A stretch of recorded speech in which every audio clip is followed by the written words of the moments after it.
Now that you've put your meal into the My Plate categories, let's reflect on your work. So let's take a look at your plate.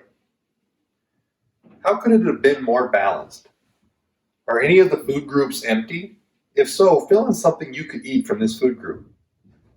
Is half of your plate fruits and vegetables? If not, what do you need to do to change your meal? Circle any whole grain foods on your plate. Write in one you might try if you didn't include any. Did you include too many empty calorie foods? Can you consider choosing these less often? No one eats perfectly all the time, but we can all take steps to do better. So there was a lot of information in today's lesson. We learned about what we call food energy. We learned about calories. We talked about nutrients and the different subcategories, macronutrients and micronutrients.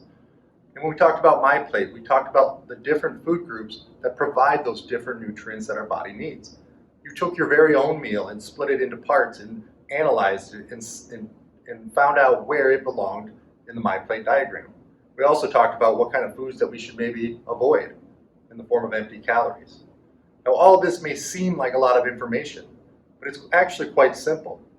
Take a look at our Project Healthy Schools Healthy Eating High Five poster. This is a great way to remember how to eat well and eat a balanced diet. The first top one says, reach for healthy snacks. Snacks is sometimes the biggest problem in our diet. We like to find sugary snacks. Look for healthy snacks that are going to fit somewhere into My Plate. Keep water handy for hydration. Water is a micronutrient and is probably one of the most important things in our entire body.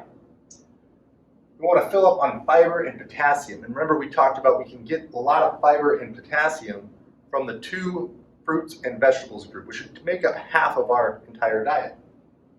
Remember that calcium and vitamin D go hand in hand. We get calcium and vitamin D from our dairy group. And focus on 5 food groups and healthy fats, which is what we talked about today. So I hope you enjoyed the lesson. As we close the lesson, as always, think about something you learned that you might want to share with someone else.